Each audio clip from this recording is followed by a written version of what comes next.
ಕೊನೆಗೂ ಎಲ್ಲ ಗೃಹಲಕ್ಷ್ಮಿಯರಿಗೆ ಸಿಹಿ ಸುದ್ದಿ ಬಂದೇ ಬಿಡ್ತು. ಎಲ್ಲರೂ 18ನೇ ಕಂತಿನ ಹಣಕ್ಕಾಗಿ ಕಾಯ್ತಾ ಇದ್ರು. ಇವತ್ತ ಮಾರ್ಚ್ 21ನೇ ತಾರೀಕು ಶುಕ್ರವಾರ ಮಧ್ಯಾಹ್ನ 2:15ಕ್ಕೆ 18ನೇ ಕಂತಿನ ಹಣ 2,000 ರೂಪಾಯಿ ಜಮಾ ಆಗ್ತಾ ಇದೆ. ಹಾಗಾದ್ರೆ ಇದ್ರ ಬಗ್ಗೆ ಹೊಸ ಅಪ್ಡೇಟ್ ಅನ್ನ ಕೊಟ್ಟಿರುವಂತದ್ದು. ಅಂದ್ರೆ ಇವತ್ತ ಎಷ್ಟು ಜಿಲ್ಲೆಗಳಿಗೆ ಹಣ ಬಿಡುಗಡೆ ಆಗುತ್ತೆ ಅನ್ನೋದು ಬಗ್ಗೆ ಮಾಹಿತಿ ಬಂದಿದೆ. ಎಷ್ಟು ಪರ್ಸೆಂಟ್ ಯಾವ್ಯಾವ ಗೃಹಲಕ್ಷ್ಮಿಯರಿಗೆ ಇವತ್ತ ಹಣ ಬರುತ್ತೆ ಅನ್ನೋದ್ರ ಬಗ್ಗೆ ಒಂದು ಹೊಸ ಅಪ್ಡೇಟ್ ಬಂದಿರುವಂತದ್ದು. ಇದ್ರ ಬಗ್ಗೆ ಕಂಪ್ಲೀಟ್ ಆದಂತ ಮಾಹಿತಿಯನ್ನ ತಿಳಿಸ್ಕೊಡ್ತೀನಿ. ಯಾಕಂದ್ರೆ ಪ್ರತಿಯೊಬ್ರು 18ನೇ ಕಂತಿನ ಹಣಕ್ಕಾಗಿ ಕಾಯ್ತಾ ಇದ್ದಾರೆ. ಎಲ್ಲರೂ ನಮಗೆ ಇವತ್ತ ಬರುತ್ತೆ ಅಂತ ತಿಳ್ಕೊಂಡಿರ್ತಾರೆ. ಹಾಗಾದ್ರೆ ಎಷ್ಟು ಮಂದಿಗೆ ಇವತ್ತ ಬರ್ತಾ ಇದೆ 18ನೇ ಕಂತಿನ ಹಣ, ಯಾವ್ಯಾವ ಜಿಲ್ಲೆಗಳಿಗೆ ಇವತ್ತ ಹಣ ಬಿಡುಗಡೆ ಆಗ್ತಾ ಇದೆ ಅನ್ನೋದ್ರ ಬಗ್ಗೆ ಕಂಪ್ಲೀಟ್ ಆಗಿ ಮಾಹಿತಿಯನ್ನ ತಿಳಿಸ್ಕೊಡ್ತಾ ಇದೀನಿ. ಕೊನೆಗೂ ಸಿಹಿ ಸುದ್ದಿ ಸಿಕ್ಕೇ ಬಿಡ್ತು. ಯಾಕಂದ್ರೆ ಈಗಾಗಲೇ ಆಲ್ರೆಡಿ 16 ಮತ್ತು 17ನೇ ಕಂತಿನ ಹಣ ಪಡೆದಂತವ್ರು 18ನೇ ಕಂತಿನ ಹಣ ಯಾವಾಗ ಬರುತ್ತಪ್ಪ ಅಂತ ಬಹಳಷ್ಟು ಮಂದಿ ವೇಟ್ ಮಾಡ್ತಾ ಇದ್ರು. ಕೊನೆಗೂ ಮಹಿಳಾ ಮತ್ತು ಮಕ್ಕಳ ಕಲ್ಯಾಣ ಅಭಿವೃದ್ಧಿ ಇಲಾಖೆಯ ಸಚಿವರಾದಂತ ಲಕ್ಷ್ಮಿ ಹೆಬ್ಬಾಳ್ಕರ್ ಅವರು ಏನಿದ್ದಾರೆ ಸಿಹಿ ಸುದ್ದಿಯನ್ನ ಕೊಟ್ಟೇ ಬಿಟ್ರು. ಹೌದು ಸ್ನೇಹಿತರೆ, ಇವತ್ತ ನಿಮ್ಮ ಖಾತೆಗಳಿಗೆ ಮಧ್ಯಾಹ್ನ 2:15ಕ್ಕೆ 2,000 ರೂಪಾಯಿ ನೇರವಾಗಿ ಜಮಾ ಆಗ್ತಾ ಇದೆ. ಹಾಗಾದ್ರೆ ಬನ್ನಿ, ಇದರಲ್ಲಿ ಇನ್ನು ಏನೇನ್ ಬದಲಾವಣೆ ಆಗಿದೆ ಅನ್ನೋದ್ರ ಬಗ್ಗೆ ಕೂಡ ಕಂಪ್ಲೀಟ್ ಆಗಿ ಮಾಹಿತಿಯನ್ನ ತಿಳಿಸ್ಕೊಡ್ತೀನಿ. ಯಾರಿಗಾದ್ರೂ ಗೃಹಲಕ್ಷ್ಮಿ ಯೋಜನೆಯ ಹಣ ಪೆಂಡಿಂಗ್ ಇದ್ರೆ ಸೊ ಅಂತವ್ರು ಕಡ್ಡಾಯವಾಗಿ ನೋಡ್ಲೇಬೇಕು. ಯಾಕಂದ್ರೆ ಅದರಲ್ಲಿ ಕೂಡ ಸ್ವಲ್ಪ ಬದಲಾವಣೆಯನ್ನ ಮಾಡಲಾಗಿದೆ. ಇವತ್ತ ನಮಗೆ ಬಂದಿರುವಂತಹ ಮಾಹಿತಿ ಪ್ರಕಾರ ಎಷ್ಟು ಗೃಹಲಕ್ಷ್ಮಿಯರಿಗೆ ಇವತ್ತ ಹಣ ಬಿಡುಗಡೆ ಆಗ್ತಾ ಇದೆ ಅನ್ನೋದ್ರ ಬಗ್ಗೆ. ಯಾಕಂದ್ರೆ ಅದರಲ್ಲಿ ಸ್ವಲ್ಪ ಬದಲಾವಣೆ ಆಗಿದೆ. ಕೆಲವರಿಗೆ ಬರುತ್ತೆ, ಇನ್ನು ಕೆಲವರಿಗೆ ಲೇಟ್ ಆಗಿ ಬರುತ್ತೆ ಅನ್ನೋದ್ರ ಬಗ್ಗೆ ಡೀಟೇಲ್ ಆದಂತ ಮಾಹಿತಿ ಬಂದಿದೆ. ಇದ್ರ ಬಗ್ಗೆ ಕಂಪ್ಲೀಟ್ ಆದಂತ ಡೀಟೇಲ್ಸ್ ತಿಳಿಸ್ಕೊಡ್ತಾ ಇದೀನಿ. ವಿಡಿಯೋನ ಪೂರ್ತಿಯಾಗಿ ನೋಡಿ, ಆದಷ್ಟು ಮಂದಿಗೆ ಈ ಒಂದು ಮಾಹಿತಿಯನ್ನ ಶೇರ್ ಮಾಡೋದಕ್ಕೆ ಟ್ರೈ ಮಾಡಿ. ಹೌದು ಸ್ನೇಹಿತರೆ, ಇವತ್ತ ಏನಿದೆ ಶುಕ್ರವಾರ ಮಾರ್ಚ್ 21ನೇ ತಾರೀಕು ಮಧ್ಯಾಹ್ನ 2:15ಕ್ಕೆ ಗೃಹಲಕ್ಷ್ಮಿ ಯೋಜನೆಯ 18ನೇ ಕಂತಿನ ಹಣ ಬಿಡುಗಡೆ ಆಗುತ್ತಂತ ಮಾಹಿತಿ ಬಂದಿರುವಂತದ್ದು. ಸ್ನೇಹಿತರೆ, ಇಲ್ಲಿ ನಿಮಗೆ ಗೊತ್ತಿರಬಹುದು, ಏನ್ ಸ್ವಲ್ಪ ರೂಲ್ಸ್ ಅನ್ನ ಚೇಂಜ್ ಮಾಡಿದ್ರು. ಅಂದ್ರೆ ರಾಜ್ಯ ಸರ್ಕಾರ ತಾಲೂಕು ಪಂಚಾಯತಿಗಳಿಗೆ ಹಣವನ್ನ ಬಿಡುಗಡೆ ಮಾಡೋದಕ್ಕೆ ಶುರು ಮಾಡಿತು. ಅಲ್ಲಿಂದ ಸ್ವಲ್ಪ ಪ್ರಾಬ್ಲಮ್ ಕ್ರಿಯೇಟ್ ಆಗಿದೆ ಅಂತಾನೆ ಹೇಳ್ಬೋದು. ಮುಂಚೆ ಯಾವುದೋ ರೀತಿ ಕರೆಕ್ಟ್ ಆಗಿ ಹಣ ಬರ್ತಾ ಇತ್ತು. ಆದ್ರೆ ಈ ಒಂದು ಬದಲಾವಣೆಯಿಂದಾಗಿ ಕೆಲವರಿಗೆ ಹಣ ಬಂದಿಲ್ಲ ಅಂತ ಕೇಳಿ ಬರ್ತಾ ಇದೆ ಮಾಹಿತಿ. ಸ್ನೇಹಿತರೆ, ಯಾರಿಗಾದ್ರೂ 16ನೇ ಕಂತಿನ ಹಣ 17ನೇ ಕಂತಿನ ಹಣ ಇನ್ನು ಪೆಂಡಿಂಗ್ ಇದ್ರೆ ಕೂಡಲೇ ಇಮಿಡಿಯೇಟ್ ಆಗಿ ನೀವು ಈ ಕೆಲಸವನ್ನ ಮಾಡಬೇಕು. ಏನಪ್ಪಾ ಅಂತಂದ್ರೆ, ಇಲ್ಲಿ ತಾಲೂಕು ಪಂಚಾಯತಿಗಳಲ್ಲಿ ಲಿಸ್ಟ್ ಅನ್ನ ರೆಡಿ ಮಾಡಿ ಮಹಿಳಾ ಮತ್ತು ಮಕ್ಕಳ ಕಲ್ಯಾಣ ಅಭಿವೃದ್ಧಿ ಇಲಾಖೆಗೆ ಕಳಿಸ್ತಾರೆ. ಅಂದ್ರೆ ಇಂತಿಂತವ್ರಿಗೆ ಇಷ್ಟು ಮಂದಿಗೆ ಹಣ ಬಿಡುಗಡೆ ಮಾಡ್ಬೇಕಂತ.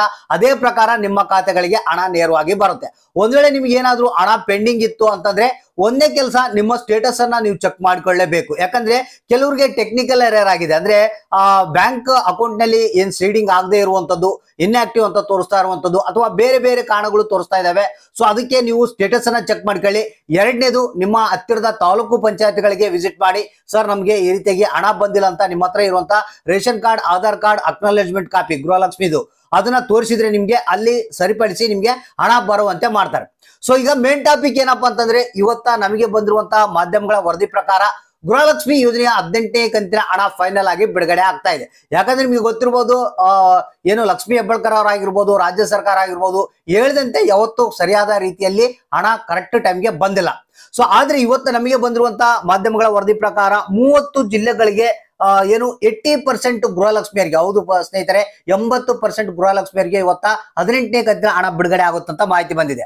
ಕಲಬುರಗಿ, ವಿಜಯನಗರ, ಬಳ್ಳಾರಿ, ಗದಗ್, ಧಾರವಾಡ, ಯಾದಗಿರಿ, ಉತ್ತರ ಕನ್ನಡ, ದಾವಣಗೆರೆ, ಉಡುಪಿ, ದಕ್ಷಿಣ ಕನ್ನಡ, ಚಿತ್ರದುರ್ಗ, ತುಮಕೂರು, ಶಿವಮೊಗ್ಗ, ಚಿಕ್ಕಮಗಳೂರು, ರಾಮನಗರ, ಚಿಕ್ಕಬಳ್ಳಾಪುರ, ರಾಯಚೂರು, ಚಾಮರಾಜನಗರ, ವಿಜಯಪುರ, ಮೈಸೂರು, ಬೀದರ್, ಮಂಡ್ಯ, ಕೊಪ್ಪಳ, ಬೆಳಗಾವಿ, ಬೆಂಗಳೂರು ನಗರ, ಬೆಂಗಳೂರು ಗ್ರಾಮಾಂತರ, ಕೋಲಾರ, ಕೊಡಗು, ಹಾವೇರಿ, ಬಾಗಲಕೋಟೆ. ಹೌದು ಸ್ನೇಹಿತರೆ, 30 ಜಿಲ್ಲೆಗಳಿಗೆ ಗೃಹಲಕ್ಷ್ಮಿ ಯೋಜನೆಯ 18ನೇ ಕಂತಿನ ಹಣ ಇವತ್ತ ಶುಕ್ರವಾರ ಏನಿದೆ ಮಧ್ಯಾಹ್ನ 2:15ಕ್ಕೆ ಈ ಒಂದು 80% ಜನಗಳಿಗೆ ಗೃಹಲಕ್ಷ್ಮಿ ಯೋಜನೆಯ 18ನೇ ಕಂತಿನ ಹಣ ರಿಲೀಸ್ ಆಗುತ್ತೆ ಅಂತ ಮಾಹಿತಿ ಬಂದಿದೆ.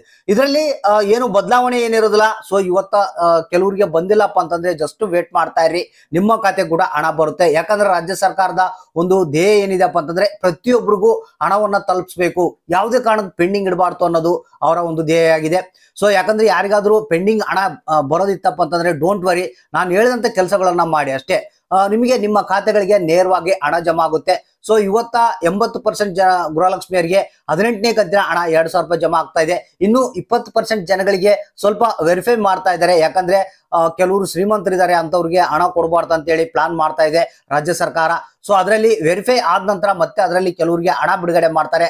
ಸೊ ನೀವು ವೇಟ್ ಮಾಡ್ತಾ ಇರ್ರಿ ಅಷ್ಟೇ, ನಿಮ್ಮ ಖಾತೆ ಕೂಡ 100% ಆಗಿ 18ನೇ ಕಂತಿನ ಹಣ ಜಮಾ ಆಗುತ್ತೆ. ಮತ್ತೆ ಇದು ಮಾರ್ಚ್ ಇಯರ್ ಎಂಡ್ ಇರೋದ್ರ ಕಾರಣದಿಂದಾಗಿ ನಿಮ್ಮ ಖಾತೆಗಳಿಗೆ ಆದಷ್ಟು ಬೇಗನೆ ಈ ಒಂದು ಎಲ್ಲಾ ಪೆಂಡಿಂಗ್ ಹಣಗಳು ನಿಮ್ಮ ಖಾತೆಗಳಿಗೆ ಸೇರುತ್ತೆ. ಯಾಕಂದ್ರೆ ಫೈನಾನ್ಸಿಯಲ್ ಇಯರ್ ಆಗಿರೋದ್ರಿಂದ ನಿಮ್ಮ ಖಾತೆಗಳಿಗೆ ಈ ಒಂದು ಎಲ್ಲ ಹಣವನ್ನ ಒಪ್ಪಿಸಬೇಕಾಗುತ್ತೆ, ಮತ್ತೆ ಲೆಕ್ಕಾಚಾರವನ್ನ ಮಾಡಬೇಕಾಗುತ್ತೆ. ಸೊ ಅದಕ್ಕಾಗಿ ಜಸ್ಟ್ ವೇಟ್ ಮಾಡ್ತಾ ಇರಿ, ಅಕೌಂಟ್ಗಳನ್ನ ಚೆಕ್ ಮಾಡ್ತಾ ಇರಿ. ನಿಮ್ಮ ಖಾತೆಗೆ ಗೃಹಲಕ್ಷ್ಮಿ ಯೋಜನೆಯ ಹಣ, ಪೆಂಡಿಂಗ್ ಹಣ ಮತ್ತೆ 18ನೇ ಕಂತಿನ ಹಣ ಕೂಡ ಜಮಾ ಆಗೇ ಆಗುತ್ತೆ. ಹಾಗಾದ್ರೆ ಇವತ್ತ ಯಾರಿಗೆ ಹಣ ಬಂತು, ಯಾರಿಗೆ ಇಲ್ಲ ಅನ್ನೋದನ್ನ ತಪ್ಪದೆ ನೀವು ಕಮೆಂಟ್ ಬಾಕ್ಸ್ ಮುಖಾಂತರ ನಮಗೆ ತಿಳಿಸಿ.